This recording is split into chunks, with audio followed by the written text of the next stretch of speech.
Hello बच्चों, तो आज मैं लेकर के आ गया हूँ आप लोग के लिए एक और नया टॉपिक। ठीक है, ये टॉपिक काफ़ी इंटरेस्टिंग है और काफ़ी मज़ेदार है और आप लोगों को करने में काफ़ी आसान भी लगता है ये। और मैं बच्चों को यही बोलता हूँ कि आप इस चीज़ को काफ़ी अच्छे तरीके से किया करो, बिकॉज इसमें मार्क्स मिलने के चांसेस काफ़ी ज़्यादा होते हैं। और एज वेल एज इसमें जो तरीका होता है, इसमें जो पैटर्न होता है, उसमें से आपको ज़्यादा मार्क्स निकलने के चांस बनते हैं। यानी ये जो टॉपिक अपना है वो क्या है, अपना verbal to non verbal. Verbal, मैं टी कहाँ से बना दिया इसके ऊपर, मैं कट करता हूँ उसको। चलो अगेन,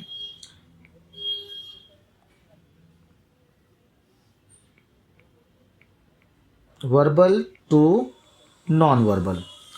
अब ये बड़ा ही इंटरेस्टिंग टॉपिक है ये। यहाँ पे क्या करना होता है, आपको एक पैसेज दिया हुआ रहेगा।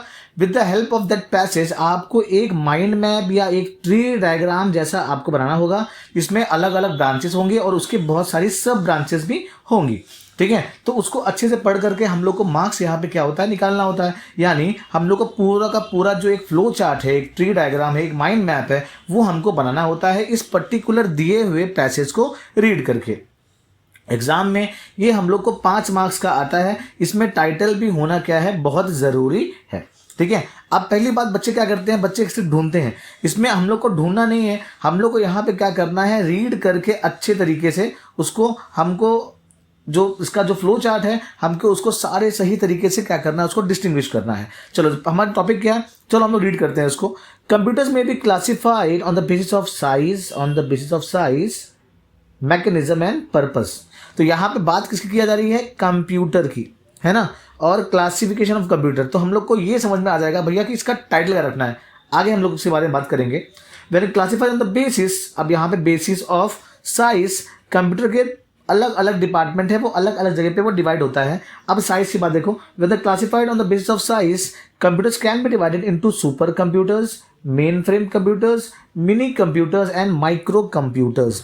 यानी साइज के हिसाब से वो 4 पार्ट में डिवाइडेड है। तो यहाँ पे हम लोग एक इसका नोट बना लेंगे कि साइज के हिसाब से वो 4 पार्ट में डिवाइडेड है। तो आपको क्या करना है, पहले इसका एक नोट बनाना है, ठीक है, ताकि आप लोग को बराबर से वो समझ में आए। तो यहाँ पे शुरू में, ठीक है, साइज के हिसाब से हुआ है, फिर यहाँ पे हुआ है मैकेनिज्म, और यहाँ पे हुआ है अपना पर्पस। मैं इसको शॉर्ट में लिख रहा हूँ। तो साइज में 4 टाइप के हैं। अब आगे देखिए, the most popular devices that we all use this day, desktop, laptops, palmtops are sub classification of micro computers. यानी इसमें जो माइक्रो कंप्यूटर्स था लास्ट वाला, उसमें और भी 3 तरह का क्या है, डिवीजन है इसके अंदर। क्या क्या है, desktop, laptop and palm tops. ठीक है, आगे देखो, when classified on the basis of mechanism. अब हम लोग मैकेनिज्म के बारे में बात कर रहे हैं। Computer can be divided into analogue computer, digital computer and hybrid computer. यानी मैकेनिज्म में कितने पार्ट में डिवाइड किया हुआ है, 3 पार्ट में। और यहाँ पे जब हम लोग ने साइज के बारे में बात किया था, तो माइक्रो जो कंप्यूटर्स था वो अगेन 3 पार्ट में डिवाइडेड है। यानी इसमें 3 डिवीजन और भी आने वाला है, किसमें, माइक्रो कंप्यूटर्स में। तो ऐसा हम लोग शॉर्ट में इसका एक नोट बना लेंगे हम लोग। Lastly, when classified on the basis of purpose, computers can be divided into general and specific computers. 2 computers हैं, ठीक है, इसमें जनरल और स्पेसिफिक कंप्यूटर्स। यानी हमने ये पूरा का पूरा एक चार्ट बना लिया, एक हमने एक शॉर्ट नोट बना लिया। तो यहाँ पे मेन कितने ब्रांचेस हैं, यहाँ पे कितने ब्रांचेस हैं, यहाँ पे 3। कौन कौन से 3 ब्रांचेस थे, साइज, मैकेनिज्म एंड पर्पस। अब साइज में 4 ब्रांचेस हैं, उसमें 3 और सब ब्रांचेस हैं। मैकेनिज्म में 3 है और पर्पस में कितने, 2 है।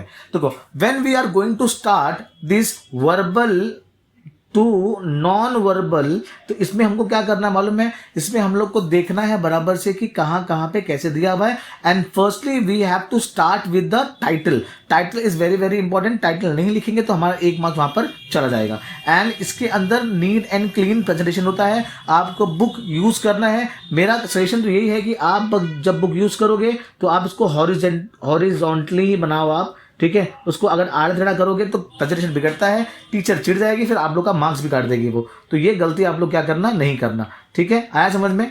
तो आप जब भी बनाओगे तो आप उसको वर्टिकली बनाओ, उसको हॉरिजॉन्टली बनाने की कोशिश नहीं करना, उसको खड़ा खड़ा ही बनाना उसको, ठीक है। तो with the help of the like paragraph हमको ये मालूम पड़ा कि ये टॉपिक किसके बारे में है, क्लासिफिकेशन ऑफ कंप्यूटर्स। मैं यहाँ पे रेड इंक यूज करने वाला हूँ, थोड़ा सा आपको और भी क्लियरली दिख जाएगा। ये हो गया। देन अब वहाँ वो 3 पार्ट में डिवाइडेड है, on the basis of size जो हमने यहाँ पे देखा था, on the basis of mechanism यहाँ पे भी था, है ना, on the basis of purpose जो यहाँ पे भी था, है कि नहीं, ये आया। अब हमने क्या पढ़ा था कि on the basis of size, जब साइज यहाँ पे था तो it is divided into 4 parts, super computers, mainframe computers, mini computers and micro computers. तो super computers, mainframe, mini and micro. Again उसके आगे भी एक एडिशन था, the most popular devices that we use this day, desktop, laptop, palmtops are sub classification, यानी classification के अंदर एक और क्लासिफिकेशन है, किसका, माइक्रो कंप्यूटर्स का। तो micro computers is further divided into desktop जो यहाँ पर है, लैपटॉप्स जो यहाँ पर है, एंड पाम टॉप जो भी यहाँ पर है। आया समझ में आप लोग को? तो उसमें हम लोग को डिवीजन क्रिएट करना है अगेन से। Again on the basis of mechanism, जिसमें 3 चीजें थी इधर पे, तो मैकेनिज्म के लिए यहाँ पे computer are divided into analogue computers, digital computer and hybrid computer. तो एनालॉग कंप्यूटर आया, डिजिटल कंप्यूटर आया and hybrid computer, analogue, digital and hybrid. It is that simple. And last one जिसमें सिर्फ 2 ही चीज था इसके अंदर, वो क्या था अपना, general computer and specific computer. तो ये हमने इसको भी यहाँ पर लिख दिया। तो इट इज दैट सिंपल। तो हम लोग को इसको क्या करना है, नीट एंड सही तरीके से प्रेजेंट करना है। देखो अपने को टाइटल का 1 मार्क्स मिल जाएगा, नीटली हमने प्रेजेंट किया, कोई गड़बड़ी नहीं किया, साफ सुथरा लिखा, तो बाकी 4 मार्क्स हम लोग को मिल जाएंगे। अच्छा 3 मार्क्स बटेंगे आपके, एक इसके ऊपर, एक इसके ऊपर और एक इसके ऊपर, और बाकी का जो बचा हुआ आपका 1 मार्क्स है वो क्या हो जाएगा, आपके जो नीटनेस है, जो क्लीननेस है, आप उसके हिसाब से आपको बाकी मार्क्स मिल जाएंगे। देखो मैं जब बताता हूं तो मैं थोड़ा गंदा करता हूं, गंदा इसलिए करता हूं ताकि आप लोगों को क्लैरिटी आए, बिकॉज शुरू से गंदा नहीं है ना, वो मैंने कर के बता के आपको बताया है मैंने, है ना। तो इस चीज को करना ट्राई बेटा, कभी भी ये करना कि आप आप वर्बल टू नॉन वर्बल करिए। आप क्या करोगे, वर्बल टू नॉन वर्बल करोगे तो आपके लिए क्या है, ज़्यादा बेनिफिशियल है। तो मैं हमेशा सजेस्ट करता हूँ कि आप क्या करो, वर्बल टू नॉन वर्बल, इसी टॉपिक को सेलेक्ट करने का। इन अदर केस कि अगर मुझे समझ में नहीं आ रहा है, मैं पॉइंट नहीं बना पा रहा हूँ, अब मैं ब्रांचेस नहीं बना पा रहा हूँ, तो आप अपने टॉपिक को स्विच कर सकते हैं। आप वहाँ पे नॉन वर्बल, यानी आपको चार्ट दिया होगा, आपको ऐसा चार्ट दिया होगा, तो आपको पैसेज के फॉर्म में लिखना होगा, नॉन वर्बल टू वर्बल। तो आप इसके ऊपर स्विच कर सकते हैं, बिकॉज यही 2 टॉपिक आपस में क्या होता है, कॉमन होता है, वहां पे वही दिया होता है। चलो अगेन मैं बिना टाइम वेस्ट किए मैं नेक्स्ट टॉपिक पर जाता हूं आप लोग का उसमें, और मैं आप लोग को बताता हूं मैं, ठीक है। चलो ये हो गया। अब मैं नेक्स्ट टॉपिक यहाँ पे आ रहा हूँ मैं, और भी मेरे पास टॉपिक्स वगैरह है, मैं आप लोग को दे दूंगा, आप उसको भी सॉल्व कर लेना। हालांकि ये जब दिया हुआ भी आप लोग को, आपको सिर्फ मैं इसको डिटेल में एक्सप्लेन कर रहा हूँ, आप इसको देखिए, और साथ ही साथ में आप सारे अपने बच्चों लोग को भी क्या कीजिए, फ्रेंड्स लोग को शेयर कर दो, बहुत ज़्यादा फायदा होने वाला है। मैं पेरेंट लोग से ये बोलूँगा बेटा, क्या बोलते हैं, अगर डियर पेरेंट्स अगर आप इसको देख रहे हैं तो आप अपने बच्चों को दिखाइए, डिटेल एक्सप्लेनेशन है इसके अंदर, उनका बहुत ज़्यादा फायदा होने वाला है, ठीक है। Again let's start with the next topic, ठीक। तो ये अभी हम लोग पढ़ते हैं इसको। अगेन यहाँ पे हम लोग को ट्री डायग्राम बनाना है इसको, या ट्री डायग्राम बोलो आप, या फ्लो चार्ट बोलो, या माइंड मैप बोलो, कुछ भी बोलो, सबका बात क्या है, इक्वल है, सेम है एकदम, ठीक है। Triangles are 3 sided, 3 angle polygons, है ना, या 3 साइडेड बोलो, या 3 angle polygons, thus they can be classified on the basis of sides as well as on the basis of angle. तो ट्रायंगल में 2 चीजें होती हैं, या आप उसके साइड से बोलिए या उसके एंगल से बोलिए, तो भी चलने वाला है। अब when classified on the basis of size they can be divided into equilateral triangle. अगर साइज की मैं बात करूं, यहाँ पे क्या है, 2 डिवीजन है, क्या है, एक है साइड्स का है और एक है, मैं लिख देता हूँ यहाँ पे साइड्स, और यहाँ पे बात करेंगे हम लोग एंगल की, ठीक है। When classified on the basis of size they can be divided into equilateral triangle having 3 sides, isosceles triangle having 2 sides, और scalene triangle having no equal sides। तो यहाँ पे वो 3 पार्ट में डिवाइड किया है, लेकिन उसके अंदर और भी 3 डिवीजन दिया हुआ है कि नहीं दिया हुआ है, हाँ बच्चों दिया हुआ है। चलो चालाक है, समझ में तो आ रहा है देखो बराबर से। चलो अब देखो, ऑन द अदर हैंड फिर classified on the basis of angles, on the basis of angles they can be classified into obtuse triangle, obtuse हो गया एक, having 1 angle greater than 90 degree, acute having all angles similar to 90 degree, and right angle having 1 angle equal to 90 degrees। तो 3 part में दिया हुआ इधर पे, कौन कौन सा है, obtuse angle, acute angle and right triangles. तो यहाँ पे दिया हुआ है और उसके जो स्पेसिफिकेशन है, जो उसका नरेशन भी है, यहाँ पे भी अपने को दिया हुआ है कि इसमें कौन कौन सी क्वालिटी आती है। तो ये पैसेज पढ़ने के बाद में मुझे ये समझ में आया कि ये जो पूरा पैराग्राफ है वो बात कर रहा है किसी ट्रायंगल के बारे में, और ट्रायंगल के अंदर जो क्लासिफिकेशन, जो ट्रायंगल्स में जो क्लासिफिकेशन है उसके अंदर बात कर रहा है कि और किस तरीके से इसको डिवाइड किया हुआ है। ठीक है, अब मैं यहाँ पे यूज़ करता हूँ अगेन ब्लू कलर, मैं थोड़ा इंटरचेंज किया ताकि आप लोगों को थोड़ा अट्रैक्टिव लगे और आपको पढ़ने मजा आए। तो मैंने यहाँ पे लिखा क्लासिफिकेशन ऑफ ट्रायंगल्स, तो ये किया मैंने, एक मक्स यहाँ मिल गया। अब यहाँ पे से हमने देखा था इधर पे, तो इसमें भी 3 और 3 का डिवीजन किया हुआ है। तो साइड्स में 3 डिवीजन किया हुआ है, एंगल्स में 3 का डिवीजन किया हुआ है। यहाँ पे क्या था, इक्विलेटरल ट्रायंगल, यहाँ पे फिर आइसोसेलेस ट्रायंगल और स्केलिन, आइसोसेलेस एंड स्केलिन। और आगे देखो यहाँ पे obtuse angle, acute angle and right angle, obtuse, acute and right angle.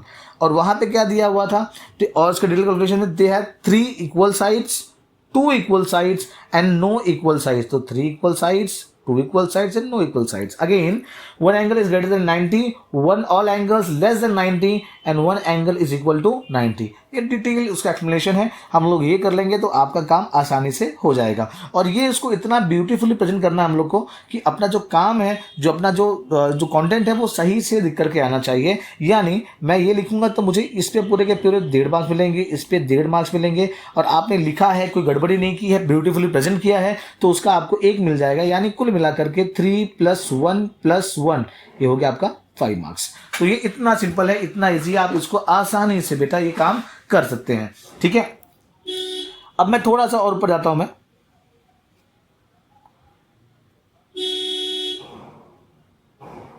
मैं थोड़ा सा और ऊपर जाता हूं मैं, ये भाई सब बंद हो गए थे। हाँ, ये एक नया पार्ट है। ठीक है, अगेन मैं इसको क्लियर करता हूँ। अब लोग सर ऐसा वाला कहाँ से आया था, ऐसा तो नहीं आया था, बिल्कुल भी ऐसा तो नहीं आया था बिल्कुल भी, लेकिन फ्लो चार्ट है, ये भी एक वर्बल टू नॉन वर्बल का ही आइडिया है, तो आपको इस तरीके से भी इसको पूछा जा सकता है। मैं अभी ग्रीन यूज़ करता हूँ इधर पे। चलो ठीक है, मैं बिना टाइम वेस्ट किए मैं आपको क्लीन करता हूँ, बिकॉज आपका एग्जाम है बेटा। आपके लिए मैंने वीडियोस बहुत शॉर्ट बनाया है ताकि आप फटाफट देख लो और आपका काम खटाखट हो जाए एकदम। ठीक है, garbage disposable has become a great problem in the urban areas. Lot of garbage is been collected from every household. Some cities have come up with innovative ideas to tackle this problem. First of all, garbage trucks are segregated into organic waste from recyclable waste. ये हो गया. Then it is put into separate containers. उसको अलग अलग container में रखा जाता है। यानी कचरा जो आता है हम लोग क्या करते हैं, उसको सेग्रीगेट करते हैं, है ना, उसको रिसाइकल करने के लिए उसको हम लोग क्या करते हैं, अलग करते हैं। तो they separate into containers. Earthworm culture is added to organic waste. अगर कोई अपना वेजिटेबल का वेस्ट है, कोई वेट वेस्ट है, उसमें हम लोग अर्थवॉर्म कल्चर एक्टिवेट करते हैं ताकि वो उसको खुद खा जाए और उससे अच्छा खासा खाद भी बन जाए. After few weeks the conversion process is complete. कुछ हफ्ते बाद में कन्वर्जन कंप्लीट हो जाता है. And we get vermicompost which is very good quality of compost that can mix with soil and use for better yields. और vermicompost बोलेंगे तो एक असली खाद जिसमें केचुआ वगैरह होता है ना, तो वो वाला खाद, तो अगर हम लोग उसको यूज़ करेंगे अच्छे से तो हमारी जो फसल है वो काफ़ी अच्छा और बढ़िया होने वाला है. देखो इसके अंदर ना कुछ टाइप दिया नहीं आपको, कुछ फ्लो चार्ट यहाँ पे दिया हुआ नहीं है ना. यानी इसमें कोई डिवीजन नहीं दिया. वैसे हम लोग ने लास्ट टाइम किया था कि वहाँ पे कंप्यूटर्स में डिवीजन था, एक में 3 थे, फिर एक में और 3 थे, फिर इसमें 2 था या 3 था, इसमें भी 2 था, लेकिन यहाँ पे कोई डिवीजन नहीं दिया हुआ है. तो डिवीजन यहाँ पे हम लोग को नहीं दिया हुआ है, तो हमको ये करना है इधर पे कि हम लोग को एक सिंपल सा फ्लो चार्ट बनाना है, सिंपल सही तरीके से, है कि नहीं. अगेन अब यहाँ पे देखो जो प्रेजेंटेशन है हमारा, प्रेजेंटेशन नीट एंड क्लीन होना चाहिए. प्रेजेंटेशन जो होना चाहिए वो बहुत ही नीट एंड क्लीन होना चाहिए. हम लोग ने टाइटल लिखा, इसका मुझे 1 मार्क्स मिल गया. अब देखो शुरू कहाँ से होता है यहाँ पे. Garbage in trucks is segregated into organic waste from recyclable waste. ऐसा कोई वेस्ट हम लोग निकालते हैं जो रिसाइकलेबल है और उसको अच्छे से हम लोग यूज कर सकते हैं. आगे उसके नेक्स्ट प्रोसेस क्या होता है, आपको एरो मार के दिखाना है उसको. Garbage is put into separate containers. Garbage को अलग अलग कंटेनर्स में रखा जाता है. फिर earthworm culture is added to organic waste. Organic जो वेस्ट है वहाँ पे अर्थवर्म कल्चर ऐड किया जाता है.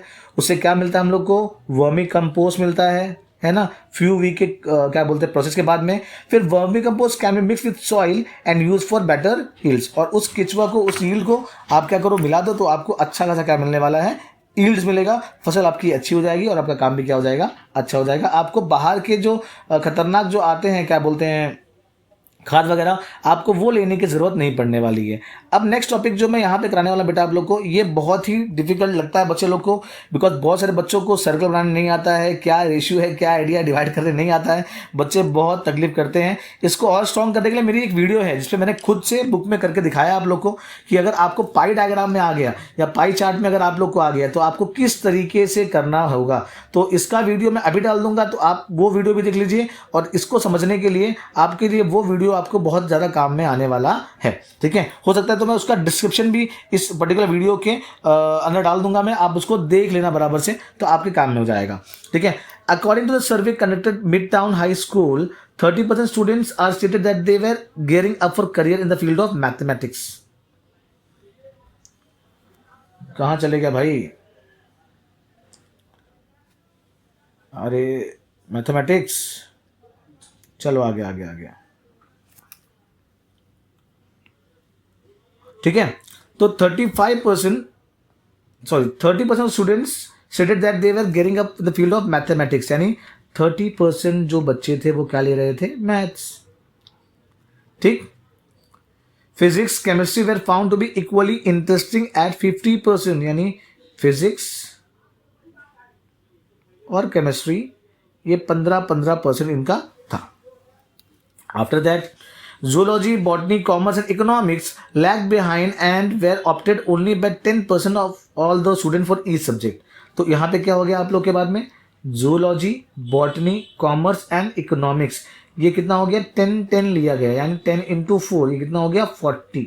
ठीक है कि नहीं? अब यहाँ पे जो रेशियो अपने को दिया हुआ है वो दिया हुआ है कितने? 100% के हिसाब से, लेकिन एक सर्कल का जो पूरा का पूरा एरिया होता है वो कितना होता है अपना? 360 डिग्री होता है। इसके बारे में डिटेल एक्सप्लेनेशन मैंने आप लोग को उस वीडियो में बताया हुआ है, इस वीडियो के डिस्क्रिप्शन में उसका लिंक डाल दूंगा बेटा मैं, आप लोग उसको अच्छे तरीके से कर सकते हो। ठीक है, तो मैं इसको जरा आपको मैं डिटेल में समझाता हूँ कि एक्चुअली ये है क्या। ये हो गया।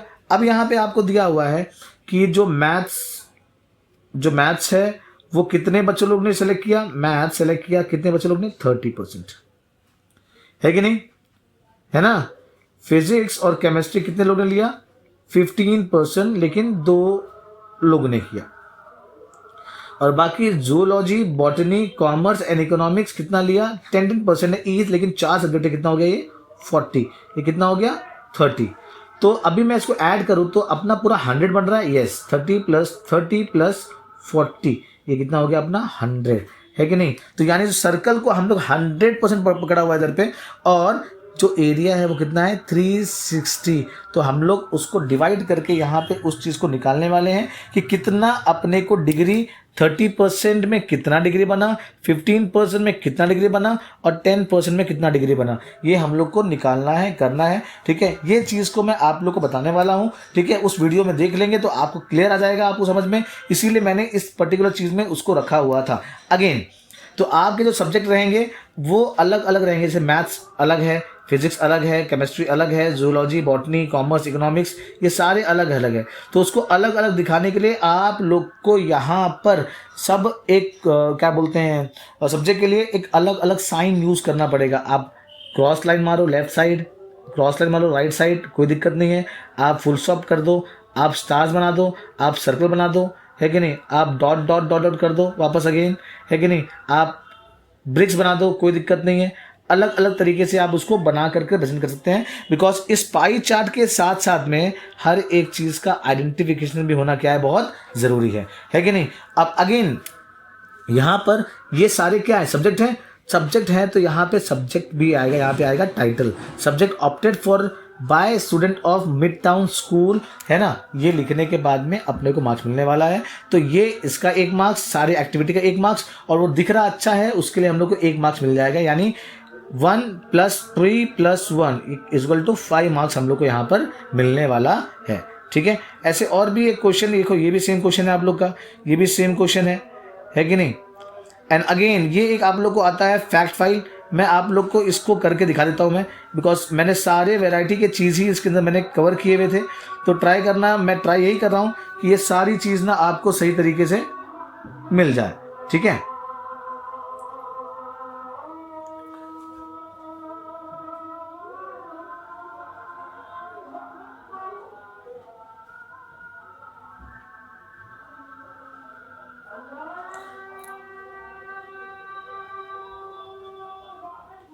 चलो अभी हम लोग उसके आगे बढ़ते थोड़ा सा, चलो ठीक है। अब यहाँ पे अपने को एक इन्फॉर्मेशन दिया हुआ है, लेकिन यहाँ पे एक टेबल दिया हुआ है, एक चार्ट दिया हुआ है, हम लोग को वहाँ पे उसको फिल करना है। लेकिन फिल करने के लिए पहले हम लोग को रीड करना पड़ेगा यहाँ पे कि एक्चुअली में करना क्या है। देखो, Mahatma Gandhi was born on 2 October 1869। Mahatma Gandhi was born on the 2 October 1869। He completed law from England and returned to India. He was keen on helping poor and downtrodden. He is internationally known as the work in the South Africa where he fought against the racial discrimination. He began the Satyagraha movement and initiated major agitations in the form of civil obedience movement against the British in 1930, followed by the Quit India movement in 1942. He died on 30 January 1948. He was bestowed with the title Father of the Nation. अब ये सारा box हम लोग को यहाँ पे दिया हुआ है, ठीक है। ये सारा बॉक्स हम लोग को यहाँ पर दिया हुआ है और ये एक कंप्लीट फैक्ट फाइल है। फैक्ट फाइल है किसके बारे में? महात्मा गांधी के बारे में। अब चलो, मैं नहीं बोलूँगा, आप लोग ही बोलोगे कि भैया फैक्ट फाइल में हम लोग को भरना क्या क्या है, ठीक है। सिंपल। अभी नेम क्या था? महात्मा गांधी। मैं शॉर्ट में लिखता हूँ, मैं महात्मा गांधी, ठीक है। पैदा कब हुए? 2 अक्टूबर 1869। एकेडमिक क्वालिफिकेशन क्या था? लॉ किए हुए थे। कहाँ से किए हुए थे? इंग्लैंड। एम क्या था लाइफ में? Was keen on helping poor, तो to help poor and downtrodden person, जो भी है, मैं आगे लिख दिया उसको, आप समझ जाना बराबर से। फिर work in south Africa. South Africa में किसके लिए लड़े उन्होंने? फाइट अगेंस्ट, देखो जब मैंने पहले टिक किया उसको, है ना, फाउट अगेंस्ट रेशियल डिस्क्रिमिनेशन, वहां पे था ना काले गोरे का अंतर, तो उसके लिए उन्होंने क्या किया? लड़ाई किया। फिर आगे देखो क्या लिखा हुआ है? 2 मेजर मूवमेंट्स, आपने बहुत सारा मूवमेंट किया, जिसमें सिविल डिसओबीडियंस मूवमेंट है ना, सत्याग्रह मूवमेंट है, क्विट इंडिया मूवमेंट है। तो आप कोई भी 2 लिख दोगे तो चल जाएगा, तीनों भी लिख दोगे तो कोई इशू नहीं है। तो आप सत्याग्रह मूवमेंट लिख दो, आप क्विट इंडिया मूवमेंट लिख दो, चलेगा। सिविल डिसओबीडियंस मूवमेंट लिखो, वो भी चल जाएगा, कोई दिक्कत नहीं है, ठीक है। Title given to Gandhi ji, title given क्या मिला था उनको? Father of the nation. और उनका कब देहांत हुआ, कब उनका डेथ हुआ, ठीक है, वो है 30 जनवरी 1948, 13 जनवरी 1948। तो आपको इस तरीके से भी क्या करना, उस चीज़ के ऊपर ध्यान देना, बिकॉज आपको सवाल ऐसे भी घूम करके आ सकते हैं। अच्छा, अब ये तो आपका हो गया कौन सा? वर्बल टू, ये क्या हो गया आपका? Verbal to non verbal.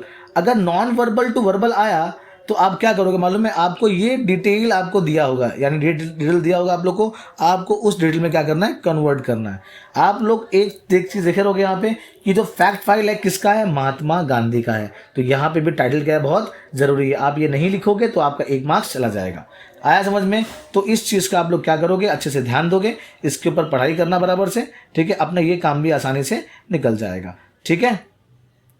चलो, that's all for this video. मैं अगला वीडियो में आप लोग को आज ही डाल दूंगा, तो आप इसको भी देख करके अपने इंग्लिश का जो काम है वो पूरा का पूरा कर सकते हैं। 5 मार्क्स और भी आप लोग का जमा हो जाएगा। ये टॉपिक्स जो मैंने आप लोग को दिए हैं, आप उसको एक बार देख लीजिए, ठीक है, वो उसी तरीके से है। और आप मेरी वो वीडियो देखेंगे ना, कौन सी पाई डायग्राम वाली, तो आपका काम जो है वो काफ़ी भी आसान हो जाएगा और आपको दिक्कत नहीं होगी। तो आप इसको भी क्या करिए? देख लीजिए, ठीक है।